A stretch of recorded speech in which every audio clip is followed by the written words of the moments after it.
안녕하세요. 머니케어 서비스 케어맨입니다. 오늘은 예금이자는 4%이고 배당률은 9%인 이 시대에 우리가 금융주에 대해서 어떻게 투자하면 좋을까라는 시간을 가져보도록 하겠습니다. 좋은 시간 되셨으면 좋겠습니다. 제가 기사를 하나 픽을 해왔는데요. 이 내용은 매일경제신문에서 나온 겁니다. 제목 자체를 그대로 제가 따온 이유는 그만큼 매력적인 타임이 왔다라고 또 생각이 들기도 하고요. 그래서 예금을 하는 행위나 은행에 있는 뭐 금융주를 사는 행위나 은행에 예를 들어 투자하는 행위는 둘 다 동일할 것이라고 생각을 하시면 좋겠습니다. 당연히 같은 거죠. 둘 다 망하면 꽝 되는 거니까. 자, 그런데 거기서 우리가 좀 재테크적으로 조금만 더 생각해 보면 주주가 된다는 것은 그냥 도매로다가 직접 예를 들면 국민은행이나 뭐 IBK나 뭐 이런 것에 직접 거래를 하는 거 아니겠습니까? 그래서 직접 내가 해서 직접 배당도 받고 하는 것이 훨씬 더 좋지 않을까라는 생각을 가지고 접근하는 겁니다. 우리는 투자하는 사람들이니까 투자에 대해 생각을 해보면 요즘 BNK금융 같은 경우 주가가 많이 내려와서 9%, DGB도 9%뭐 이런 이상의 배당이 나오고 있습니다. 이거 주가가 낮을 때 사서 높을 때 매도하면 뭐 배당 혹은 자본 차익을 누리기에 제일 좋은 시기이고요. 2022년의 금융 환경보다는 2023년 금융 환경이 훨씬 더 개선되어질 거라 생각을 합니다. 최근 직전 3개월 동안 채권 시장에 교란이 상당히 많았죠. 뭐 한국생명부터 해서 한전이 20조의 채권을 발행을 하고 뭐 레고랜드 사태도 있고 뭐 이런 채권 시장에서 안 좋은 일들이 되게 많습니다. 바로 이 신용도가 훼손되다 보니까 은행이나 금융기관들이 자본을 차입하기가 어려워지는 환경이고 차입이 불가능하다는 얘기가 아니고요. 높은 금리에 자본을 조달해야 되는 그런 시절이 온 것이죠. 더군다나 시절이 안 좋으면 자기 자본 비율을 확보해야 되는 그런 의무도 가지고 있어서 아마 이런 부분들이 해소가 되고 나면 내년도에는 훨씬 더 좋은 금융 환경에 도달될 거라고 생각을 합니다. 그래서 설사 올해 예를 들면 11월에 매수해서 12월 말일 배당 나길 전까지 자본 차익이 발생하지 않는다 하더라도 내년에 기다려보면 상당히 우호적 시장이 형성될 가능성이 높아서 내년도에 자본 차익을 받을 수 있고요. 또 올해는 배당 수익까지도 노려볼 수 있는 좋은 조건이 형성이 돼서 이 시간을 가져보도록 하겠습니다.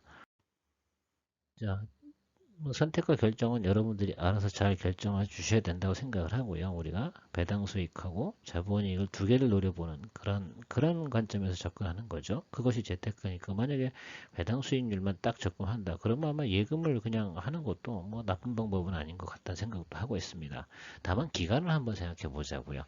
예금엔 예를 들어 4%다라고 하면 1년은 들고 있어야 되니까 투자 기간은 1년인 겁니다. 그 정도는 생각해 보시고 가면 좋지 않을까 생각을 하고요. 기본적으로 그 기간보다는 짧은 기간 이내에 답이 나올 것 같으니까 이런 시간도 갖고 있는 거 아니겠습니까? 자, 자본 차익과 배당을 즐기는 방법, 금융주를 가지고 어떻게 할 거냐? 예, 일단 기본적으로 모든 주식은 그런 거잖아요. 쌀 때 사야 됩니다. 그리고 높을 때 매도해야 됩니다. 이 기본입니다. 그래서 평균 주가보다 낮은 구간에 있는 것을 선택하는 것이 되게 중요하다라고 생각하시면 좋을 것 같고요. 두 번째는 그런 겁니다.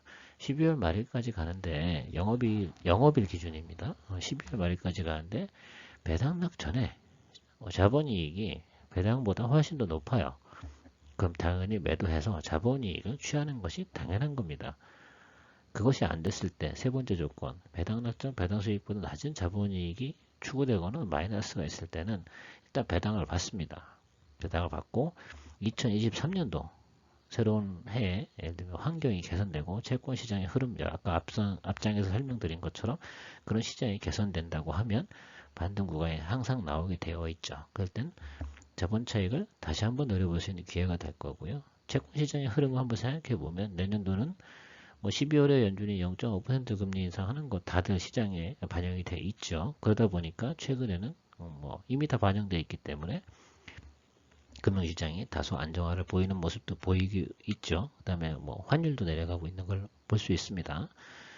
그리고 나면 내년도 2월 이후부터는 0.25 내지는 뭐 속도 조절 이런 부분들이 나오게 되면 금융시장은 상당히 안정될 거고 자금 조달 시장 부분에서 채권 시장, 채권의 발행 이런 것들이 상당히 원활해지고 그러다 보면 자금 조달 금리가 내려가게 됩니다. 그러면 은행들이나 금융사들은 자본이익이 증가하게 돼 있죠. 또 하나가 더 있습니다. 2021년도에 대출금리가 2.5에서 3% 사이였을 겁니다. 그런데 올해 기준금리가 한국은행도 3% 이 정도까지 올랐으면 대출금리 뭐 5%, 6% 나와야 되잖아요. 근데 2021년도에 대출 받으신 분은 지금도 3%대 대출이자를 불이하고 계세요. 그러니까 은행에서는 이 이익이 현실화되는 과정이 내년도쯤 돼야 한 4.5%까지 금리를 인상해서 변동금리 적용을 받는 그런 수익이 생기는 거죠. 그래서 급격하게 예를 들면 자본시장의 금리가 올라갈 때 변동금리 상품이 바로바로 따라오냐? 그렇지 않은데 그런 과정이 현실되는 과정이면 내년도에 영업이익은 상당히 괜찮아질 거다라는 추산이 나오게 되는 겁니다. 그런 부분까지 고려해 보면 금융주는 내년도 시장도 양호적이다 라고 보시면 좋을 것 같습니다. 그래서 그 중에 아까 이 네 가지 조건에 좀 부합할 수 있는 종목들을 좀 골라봤어요. 기자는 한 9가지 종목을 이야기했지만 제가 두 번째, 세 번째 장표에 설명드렸던 네 가지 조건, 평균 주가보다 낮은 곳에 위치한 것은 어떤 것들일까? 일단 BNK 금융이 있었고요. 얘는 배당이 8.4%입니다. 그다음에 DGB 금융이 있고요. 얘는 배당이 9.24%고요. 여기 아직 반등이 덜 올라왔다라고 생각을 해서 저는 이 녀석을 가지고 한번 진행해 볼 생각을 가지고 있습니다. 이미 일부 조금 소액은 매수에 들어가 있고요. 추가적으로 시장을 봐가면서 한 열흘에 걸쳐서 또 추가적인 매수 진행해 볼 생각을 가지고 있습니다. 이 원칙은 앞서 설명드린 네 가지 원칙을 가지고 진행할 예정이고요. 이 내용은 팔로우업을 해드릴 생각을 가지고 있습니다. 또 있는 게 기업은행이 있고요. 평균 주가보다 낮은 곳에 있고 배당은 7.36%입니다. 그 외에 금융사들의 종목들을 보니까 평균 주가보다 높은 곳에 위치했어요.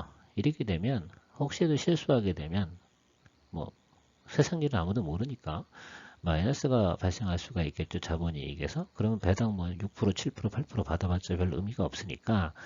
그리고 원금을 회복할 수 있는 또 원금보다 자본 차익을 노릴 수 있는 그 기간이 길어지기 때문에 적어도 평균 주가보다는 낮은 구간에 있는 것들을 가져가시면 좋겠고요.